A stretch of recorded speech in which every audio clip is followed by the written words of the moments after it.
21 শতকের যুগে প্রবেশ করতে যাচ্ছে বাংলাদেশ। প্রকল্প বুলেট ট্রেন বাস্তবায়নের পথে, আর এই উন্নয়ন দেখে নীরবে পড়ছেন পতিত প্রধানমন্ত্রী হাসিনা আর তার মিত্র মোদি। ট্রান্সশিপমেন্ট সুবিধা বাতিল করার ফলে বাংলাদেশের বড় ক্ষতি হবে, এমনটা ভেবে খুশি হওয়া ভারতীয়দের জন্য দুঃসংবাদ দিলেন অন্তর্বর্তী সরকারের প্রধান উপদেষ্টা ডক্টর মোহাম্মদ ইউনূস। একের পর এক ভারতের প্রধানমন্ত্রী নরেন্দ্র মোদীর কৌশলগুলো নিষ্ক্রিয় করে দিচ্ছেন বাংলাদেশ সরকারের প্রধান উপদেষ্টা অধ্যাপক ডক্টর মোহাম্মদ ইউনূস। মোদীর সকল চাল ব্যর্থ করে নতুন পথে হাঁটছে বাংলাদেশ। হাসিনার কাছ থেকে মুখ ফিরিয়ে নিয়েছে ভারতীয় মিডিয়া। তৃণমূল কংগ্রেস সমর্থক সংবাদ প্রতিদিন কিংবা কংগ্রেস সমর্থক আনন্দবাজার পত্রিকা প্রত্যেকেই প্রতিদিন হাসিনা বিরোধী সংবাদ প্রকাশ করছে। মুসলিম সহ সংখ্যালঘু নিপীড়ন ও হিন্দুত্ববাদ প্রতিষ্ঠার আগ্রাসন ভারতকে অস্তিত্বের হুমকির মুখে ফেলতে পারে। অন্তর্বর্তী সরকার ভারতের প্রশ্নে একটা দুর্দান্ত কার্ড খেলেছে। এই কার্ডটা খেলা নিয়ে দীর্ঘদিন থেকে আমাদের দেশের বিভিন্ন মানুষজন বলছিলেন যে এটা করা উচিত সরকারের। একটা কথা মনে রাখা দরকার, জনগণ যেভাবে ভাবে, জনগণ যতটা এক্সট্রিমিস্ট আচরণ করে, সবকিছু সরকারের জন্য করে ওঠা সহজ হয় না।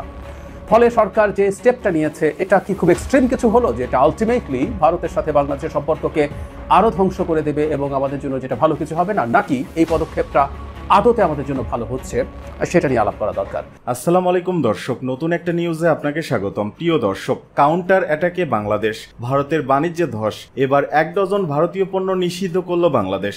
ভারতের ওপর বাংলাদেশের কঠিন নিষেধাজ্ঞা। দেউলিয়ার পথে নরেন্দ্র মোদী সরকার। বাংলাদেশের পাল্টা জবাবে মোদীর কাপড় নষ্ট, নাওয়া খাওয়া ঘুম বন্ধ। এদিকে হাসিনার কাছ থেকে মুখ ফিরিয়ে নিল ভারতীয় মিডিয়া। কঠিন বিপদে শেখ হাসিনা। অপরদিকে বাংলাদেশের কাছে অফিসিয়ালি ক্ষমা এবং ক্ষতিপূরণ দিতে রাজি হয়েছে পাকিস্তান। এবার পাকিস্তান বাংলাদেশ এক হয়ে ভারতকে উচিত শিক্ষা দেওয়ার ঘোষণা।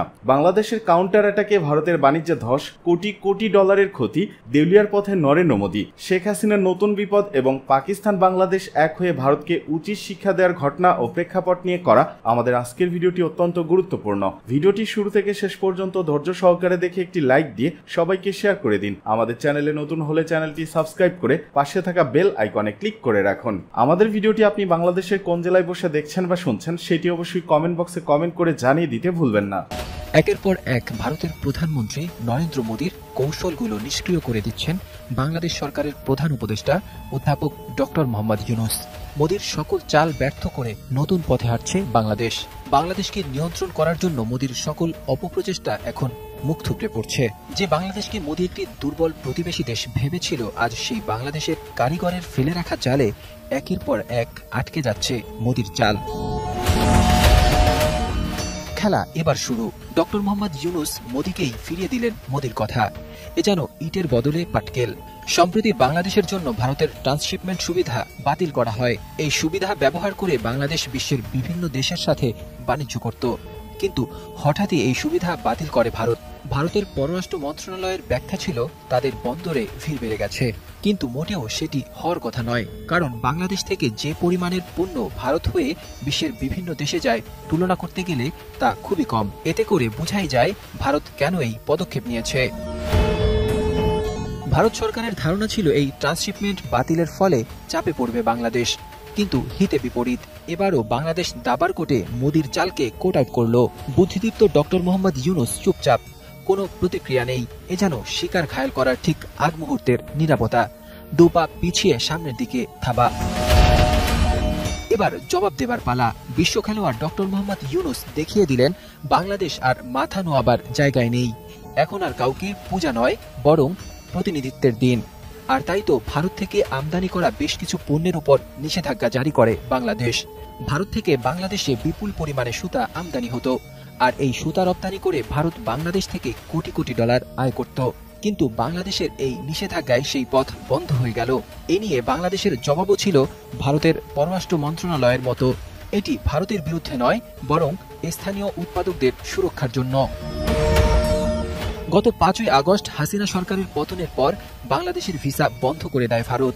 আর সেই ভিসা বন্ধ করে দেওয়ার পর থেকেই কলকাতার ব্যবসায়ীদের মরণ দশা।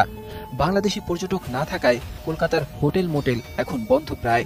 এদিকে বাংলাদেশি রোগী কমে যাওয়ায় দিল্লি, চেন্নাই এবং পশ্চিমবঙ্গের হাসপাতালগুলো এখন শূন্য প্রায়। ডক্টর মোহাম্মদ ইউনূসের এই পদক্ষেপের ফলে বাংলাদেশ পেয়েছে দ্বিমুখী সফলতা। প্রথমত, স্থানীয় সুতা উৎপাদনকারীরা হবেন লাভবান, ডলার বহির্প্রবাহ হ্রাস পাবে। আর অন্যটি হল ভারতের একটি অর্থনৈতিক নির্ভরযোগ্য বাজার ধসে পড়েছে, যার কারণে সবচেয়ে বেশি প্রভাব পড়েছে পশ্চিমবঙ্গে, যেখানে ব্যবসা বাণিজ্যের পুরোটাই নির্ভর করে বাংলাদেশের উপর। ইতিমধ্যে পশ্চিমবঙ্গের ব্যবসায়ীরা প্রকাশ্যে ক্ষোভ প্রকাশ করেছেন মোদির বিরুদ্ধে। এদিকে ডক্টর মোহাম্মদ ইউনূস ভারতের নির্ভরতা কমিয়ে নতুন দিগন্তের খোঁজে আইসিইপির জোটে যোগদানের আগ্রহ প্রকাশ করেছেন। এই জোটে চীন, জাপান, দক্ষিণ কোরিয়া, অস্ট্রেলিয়া সহ বিশ্বের 15টি দেশ রয়েছে, যারা বিশ্ব অর্থনীতির 30% নিয়ন্ত্রণ করে। ডক্টর মোহাম্মদ ইউনূসের এই উদ্যোগে চীনের নীরব উৎসাহ রয়েছে বলে ধারণা করছেন বিশ্লেষকরা। 21 শতকের যুগে প্রবেশ করতে যাচ্ছে বাংলাদেশ। প্রকল্প বুলেট ট্রেন বাস্তবায়নের পথে। আর এই উন্নয়ন দেখে নীরবে পড়ছেন পতিত প্রধানমন্ত্রী হাসিনা আর তার মিত্র মোদি। তবে বাংলাদেশের সাবেক প্রধানমন্ত্রী হয়ে কেন তিনি নিজ দেশের উন্নয়ন মেনে নিতে পারছেন না, আর কেনই বা তিনি 7 বছরেও এই প্রকল্প বাস্তবায়ন হতে দেন? সময়টা 2017। চীনা কর্মকর্তাদের আনাগোনা বেড়ে যায় বাংলাদেশে। প্রধানমন্ত্রীর কার্যালয়ে প্রবেশের সময় তাদের হাতে ছিল কিছু নথি। একটা প্রকল্প বাস্তবায়নের জন্য তারা পাড়ি দিয়েছিল এতদূর। প্রকল্প চীনের প্রস্তাব ঢাকাকে চট্টগ্রামের সঙ্গে 55 মিনিটে যুক্ত করার। প্রকল্প বুলেট ট্রেন, নকশা, বাজেট সব ছিল প্রস্তুত, শুধু দরকার ছিল একজন প্রধানমন্ত্রীর সই। কিন্তু সেই সই আর কোনোদিন এলো না, কারণ হাসিনা তখন কেবল প্রধানমন্ত্রী ছিলেন না, তিনি হয়ে উঠেছিলেন ভারতের বর্ডার ম্যানেজার। তার কলম থেমে যেত দিল্লি থেকে আসা এক ফোন কলে। ফোনের ওপাশে থেকে আসতো সতর্কবাণী, চীনের সঙ্গে বেশি ঘনিষ্ঠ হওয়া যাবে না, নরেন্দ্র মোদীর অসুবিধা আছে। হাসিনাও ক্ষমতার মায়ায় হুকুম পালন করত দিল্লির। এরপর অনেক বছর কেটে যায়, ঢাকার রেল করিডোরে পড়ে থাকে চীনের ধূলিসাৎ সেই নথিগুলো। ততদিনে রেল কর্মকর্তারাও বুঝে গিয়েছেন উন্নয়ন চাইলে চীন ছাড়া গতি নেই। হঠাৎ সময় ঘুরে দাঁড়ায় 2024 সালের 5ই আগস্ট। পতন ঘটে স্বৈরাচারের, ক্ষমতা ছেড়ে পালিয়ে যায় হাসিনা। কিন্তু কোথায়? সেই মোদির দেশেই। আর সেই দিনই বাংলাদেশের মানুষ রচনা করে ইতিহাস। উঠে আসেন এক নতুন নেতা, রাজনীতির বাইরের একজন, ডক্টর ইউনূস। তিনি খুলে পড়েন পুরনো সব নথি, এরপর খুলে দেন আটকে থাকা স্বপ্নের কপাট। চীনের কর্মকর্তারা আবার আসেন ঢাকায়, তবে এবার আর তাদের চায়ের কাপ হাতে অপেক্ষা করতে হয় না। দ্রুত গড়ে ওঠে প্রকল্প অফিস। শুরু হয় প্রকল্প ঢাকা চট্টগ্রাম বুলেট ট্রেন। বর্তমানে ঢাকা থেকে চট্টগ্রামের রেলপথে পৌঁছাতে সময় লাগে 5 থেকে 6 ঘন্টা। তবে যদি বুলেট ট্রেনের পরিকল্পনা বাস্তবায়িত হয়, তাহলে এই যাত্রা মাত্র 55 মিনিটে সম্পন্ন করা সম্ভব হবে।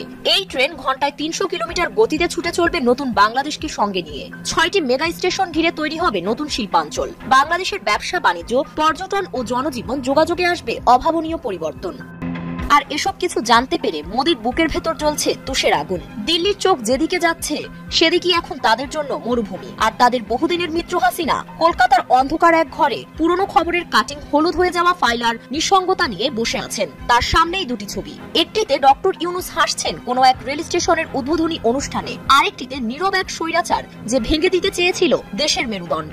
তাই এই গল্প শুধু রেল লাইনের নয়, এটা এক দেশের মেরুদণ্ড ফিরে পাওয়ার গল্প। আর এবার সত্যিই বাংলাদেশ ছুটে চলবে ঘন্টায় 300 কিলোমিটার বেগে।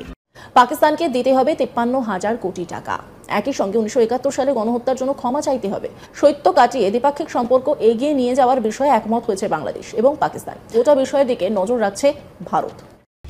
ইতিহাসকে জীবিত রাখার দিন শেষ। ইতিহাসকে মীমাংসার মাধ্যমে এগিয়ে যাচ্ছে বাংলাদেশ। 1971 সালের গণহত্যার জন্য ক্ষমা চাওয়া এবং সম্পদের ভাগ ও ক্ষতিপূরণ নিয়ে ঐক্যমত হয়েছে দুই বন্ধু দেশ বাংলাদেশ এবং পাকিস্তান। এই উপমহাদেশে ভারতীয় আধিপত্য এবং দাদাগিরির বিরুদ্ধে রুখে দাঁড়িয়েছে এক সময়ের দুই ভাই। নতুন বাংলাদেশের সাথে সম্পর্ক ঘনিষ্ঠ থেকে ঘনিষ্ঠতর হচ্ছে পাকিস্তানের। তবে ভ্রাতৃপ্রতিম দুই দেশের মাঝে গলার কাটা হয়ে আছে 1971 সালের অমীমাংসিত অধ্যায়। এবার বাংলাদেশের সাথে অমীমাংসিত সেই কালো অধ্যায়ের মীমাংসা করতে চায় পাকিস্তান। অতীতের কালো অধ্যায়ের মীমাংসা করে নতুন বাংলাদেশ পাকিস্তানের সাথে বন্ধুত্বের এক নয়া ভিত্তি স্থাপন করতে চলেছে, যা দেখে ঘুম হারাম হয়ে গিয়েছে ভারতীয় মিডিয়ার। এতদিন যে কারণকে দেখিয়ে বাংলাদেশ ও পাকিস্তানের মধ্যে দূরত্ব সৃষ্টি করে রেখেছিল ভারত, এবার তা মুছে যেতে চলেছে। পাকিস্তান শুধু ক্ষমাই চাইবে না, বরং স্বাধীনতার আগে বাংলাদেশের সাথে করা প্রতিটি অন্যায় এবং অবিচারের ক্ষতিপূরণও দিবে। পাকিস্তানকে সঙ্গে নিয়ে ভারতের বিরুদ্ধে বিশাল প্ল্যান করেছিল বাংলাদেশ, সঙ্গে নিয়েছিল চীনকেও। তবে বর্তমানে যা পরিস্থিতি, তাতে এবার বাংলাদেশের সঙ্গে পাকিস্তানের কি মধুর সম্পর্ক চটকে গেল? কারণ পাকিস্তানের থেকে 53,000 কোটির ক্ষতিপূরণ চেয়েছে বাংলাদেশ। ভাবতে পারছেন? পাকিস্তানের বিদেশ সচিব আমনা বালুচের সঙ্গে বৈঠকের পরে বাংলাদেশের বিদেশ সচিব জসিম উদ্দিন জানান, আলোচনা হয়েছে অমীমাংসিত ঐতিহাসিক বিষয়। পাকিস্তানকে দিতে হবে 53,000 কোটি টাকা। একই সঙ্গে 1971 সালে গণহত্যার জন্য ক্ষমা চাইতে হবে। এই পুরো বিষয় নিয়ে নতুন করে এবার কূটনৈতিক মহলে জোর চর্চা শুরু হয়ে গেছে। পাকিস্তানকে বাংলাদেশের এই দাবি মেনে নেবে? এটাই সব থেকে বড় প্রশ্ন। কারণ বাংলাদেশ যেভাবে 53,000 কোটি টাকা চাইলো তাতে রাতের ঘুম উড়ে গিয়েছে। তবে এই টাকা কি আদৌ দিতে পারবে পাকিস্তান? মানে দিতে চাইবে? একটি হিসাব অনুযায়ী ক্ষতিপূরণের অঙ্কটা হলো $400 কোটি। অপর একটি হিসাব অনুযায়ী আবার পাকিস্তানের থেকে প্রাপ্ত ক্ষতিপূরণের অঙ্কটা $432 কোটি, যে অঙ্কটা বাংলাদেশি মুদ্রায় প্রায় 53,000 কোটি টাকা। ভারতীয় মুদ্রায় এই টাকার পরিমাণ 37,000 কোটি টাকার মতো। এবার আপনাদের জানাবো পাকিস্তানকে কোন কোন শর্ত দিল বাংলাদেশ। বিদেশ সচিব জসিম উদ্দিন জানিয়েছেন, শৈত্য কাটিয়ে দ্বিপাক্ষিক সম্পর্ক এগিয়ে নিয়ে যাওয়ার বিষয়ে একমত হয়েছে বাংলাদেশ এবং পাকিস্তান। তবে 1971 সালে গণহত্যার জন্য প্রকাশ্যে ক্ষমা না চাইলে এবং সম্পদ ফেরত না দিলে দুদেশের সম্পর্ক আদৌ ভালো কি থাকবে, সেটাই প্রশ্ন। পাকিস্তানের বিদেশ সচিব আমনা বালুচ তিনি কি বলছেন শোনাব আপনাদের। What did you buy? Special discussion. How was the discussion? Food was excellent. How about the food and the discussion? Very nice, thank you. What did you buy? Special discussion.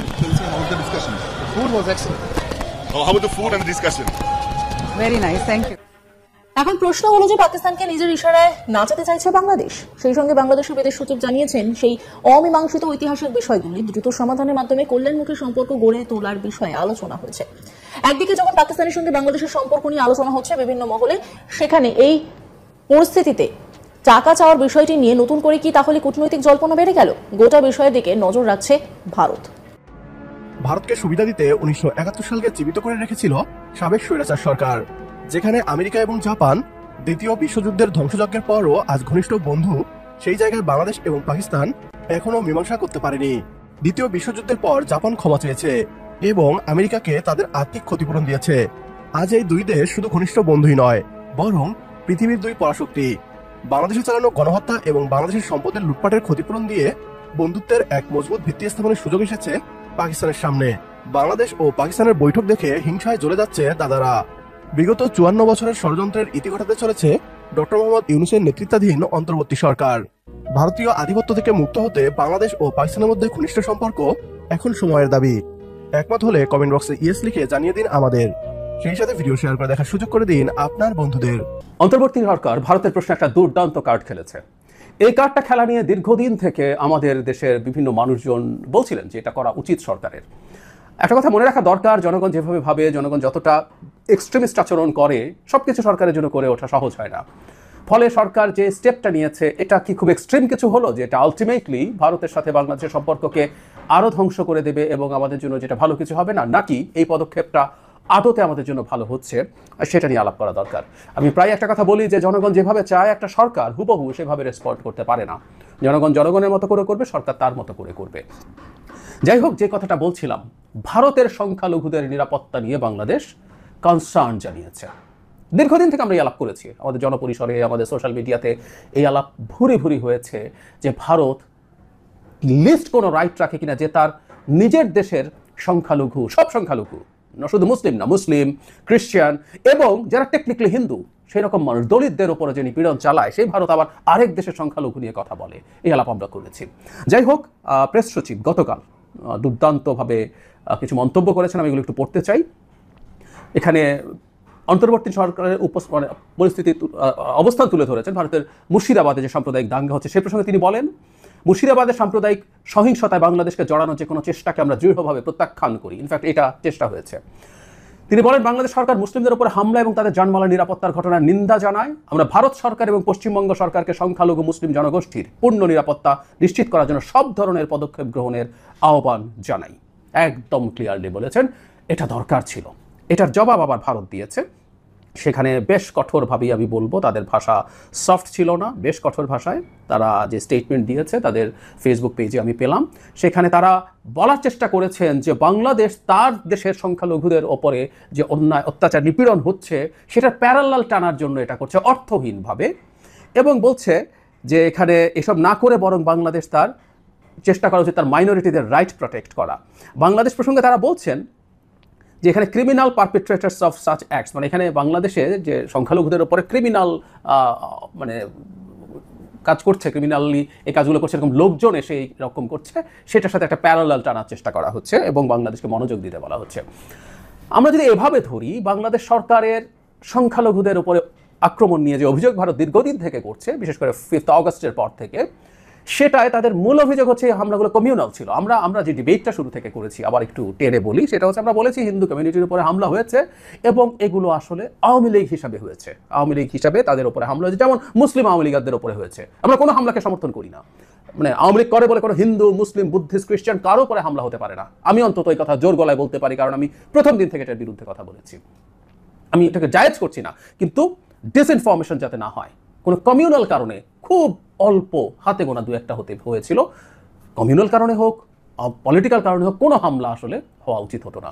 কিন্তু ভারত এটাকে এভাবে ফ্রেম করার চেষ্টা করেছে দীর্ঘদিন থেকে। আচ্ছা, ওটা যদি হয়ও, কিছু ব্যক্তি এটা করেছে এবং রাষ্ট্রের বিরুদ্ধে অভিযোগ হচ্ছে, সরকারের বিরুদ্ধে অভিযোগ হচ্ছে সরকার এটা ঠেকাতে ব্যবস্থা নিচ্ছে না। সরকারের যুক্তি ছিল, সরকারের পুলিশ এবং প্রশাসন ঠিকঠাক মতো কাজ করেন, শেখ হাসিনার পালিয়ে যাওয়ার পর যে পরিস্থিতি ছিল, এসব নানান কারণ ছিল, যুক্তি ছিল। কিন্তু যে জিনিসটা সবচেয়ে ইম্পর্টেন্ট, সেটা হচ্ছে এখানে সরকার ইনভলভড, সরকার গিয়ে এগুলো করছে, এইরকম অভিযোগ অন্তত আমাদের দেশের বাইরে কোথা থেকে কেউ করে নাই।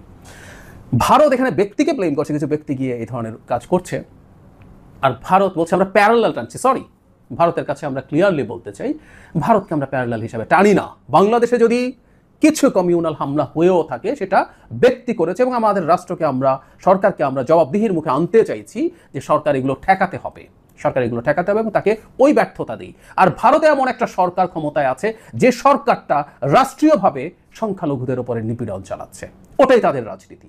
তাদের যে মাদার অর্গানাইজেশন আরএসএস এবং তাদের এখন যারা ক্ষমতায় আছেন, তারা আদতে সিদ্ধান্ত নিয়ে সরকারিভাবে তাদের রাজনীতিই হচ্ছে হিন্দুরা অন্য সংখ্যালঘুদের উপরে দমন পীড়ন চালাবে।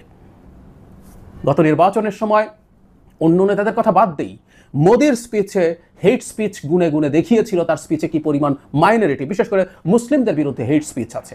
যে দলটার রাজনীতি দাঁড়িয়ে আছে ঘৃণার উপরে ভিত্তি করে, যে দলটা ক্ষমতায় আসে সংখ্যালঘুদেরকে নিপীড়ন করার মাধ্যমে, ক্ষমতা ধরে রাখে সংখ্যালঘুদের নিপীড়ন করার মাধ্যমে, তার মুখে এই আলাপ, দ্যাটস ফানি, রিয়েলি ফানি। সুতরাং বাংলাদেশ প্যারালাল টানছে না, ভারতের প্যারালাল টানা আসলে নাৎসি জার্মানিতে সম্ভব। এদিকে ভারতীয় গণমাধ্যমেও বিরোধী সুর। তবে কি শেখ হাসিনা থেকে মুখ ফিরিয়ে নিল ভারত? বাংলাদেশের ছাত্র জনতার জুলাই আগস্ট গণ অভ্যুত্থানের মুখে পতিত প্রধানমন্ত্রী শেখ হাসিনা পালিয়ে আশ্রয় নিয়েছেন পার্শ্ববর্তী দেশ ভারতে। তবে সম্প্রতি ভারতের প্রভাবশালী গণমাধ্যমগুলোতেও পতিত শেখ হাসিনা বিরোধী সুর স্পষ্টভাবে প্রতিফলিত হচ্ছে। বিশ্লেষকরা বলছেন, একসময় ঘনিষ্ঠ মিত্র ভারতও হয়তো ধীরে ধীরে শেখ হাসিনার দিক থেকে মুখ ফিরিয়ে নিচ্ছে। গত কয়েকদিনে ভারতের 2টি প্রভাবশালী বাংলা দৈনিক সংবাদ প্রতিদিন এবং আনন্দবাজার পত্রিকা ধারাবাহিকভাবে ক্ষমতাচ্যুত শেখ হাসিনা ও তার পতিত সরকারের বিরুদ্ধে সমালোচনামূলক প্রতিবেদন প্রকাশ করেছে। গত মঙ্গলবার সংবাদ প্রতিদিন পত্রিকায় বলা হয়, বাংলাদেশে অচল অবস্থার জন্য মানুষ শেখ হাসিনাকেই দায়ী করছেন। হাসিনার দুর্নীতি, অচল অবস্থা এবং অদূরদর্শিতার জন্যই যে জঞ্জাল তৈরি হয়েছে তা সরানো বড় চ্যালেঞ্জ হয়ে দাঁড়িয়েছে। পত্রিকাটি আরও বলেছে, বাংলাদেশের কিছু মানুষ শেখ মুজিবুর রহমানকে শ্রদ্ধা করেন, কিন্তু শেখ হাসিনা এবং তার বোন রেহেনার জন্য সবকিছু শেষ হয়ে গেছে। আর বুধবার আনন্দবাজার পত্রিকা লিখে, শেখ হাসিনাকে বাদ দিয়ে ক্লিন ইমেজের নেতাদের নিয়ে রিফাইন আওয়ামী লীগ গড়ে তোলা হচ্ছে। এরই মধ্যে দলের নেতারা এই প্রস্তাবে রাজি হয়েছেন বলে দলের একজন যুগ্ম সাধারণ সম্পাদককে উদ্ধৃত করে আনন্দবাজার বলে, যাদের ক্লিন বলা হচ্ছে তাদের কেউই পরিচ্ছন্ন নন। এদের অনেকে চীন বা পাকিস্তানের সঙ্গে ব্যবসা করেন। সেসব বাঁচাতেই দলের বিরুদ্ধে চক্রান্তে রাজি হয়েছেন। বেশ কিছুদিন ধরে বিভিন্ন ভারতীয় গণমাধ্যমে বাংলাদেশ বিরোধী প্রচারণা চলছিল, কিন্তু সম্প্রতি ভারতীয় মিডিয়াতে ব্যাপকভাবে হাসিনা বিরোধী প্রতিবেদন ও সম্পাদকীয় প্রকাশিত হচ্ছে। বিশ্লেষকদের অনেকে বলছেন, শেষ পর্যন্ত ভারতও তাহলে হাসিনার দিক থেকে মুখ ফিরিয়ে নিল।